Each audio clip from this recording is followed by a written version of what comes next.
Usa lamang ang 61 anyos nga si June Barra nga taga Barangay Sinunok ang nalipay sa announcement ni Zamboanga City Mayor Jan Dalipe nga ibalik ang libreng tan-aw sa salida sa sine. Ug mas nalipay pa si Barra kay naghatag ang LGU Zamboanga og insentibo nga 1,000 pesos alang nila lolo og lola nga pwedeng ipalit nila og snack samtang anaa sila sa sinihan. Gipasabot ni Mayor Jan Dalipe nga matag quarter lang ang cash incentives. Siyempre, sa pala ng mga senior citizen, kay sinitain un poco alegría na vida, sina, para el senior citizen también, hindi kaya aquel daw triste, boring. Boring. Pati el senior citizen, tanisita mga medisina, kay el mga medisina, mucho de mga senior citizen, mga high blood, na por eso, bueno ko o programa de mayor.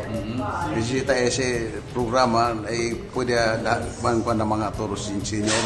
Kausa matag simana ang libreng sine sa mga senior citizen diin ang gobyerno sa Zamboanga ang mubayad. Ang nahisgotang pribilehiyo nasugdan kaniadto sa administrasyon ni Mayor Beng Climaco Salazar apan naundang lang tungod sa pandemya. Yes, with the lifting del Department of Health, DOH, so ma-resume kita libre cine para comunidad ng todo senior citizens. At tabla kita sa pregunta de antes, kung sila kaya opisina or cash.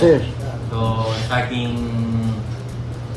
second quarter, we'll give cash ya. The target is initially 1,000 per quarter. Todo senior, todo.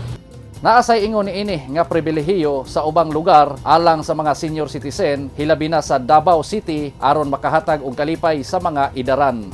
Gikan sa Asia's Latin City, Ciudad de Zamboanga, June Tubilag, Newsline Philippines. Stay safe,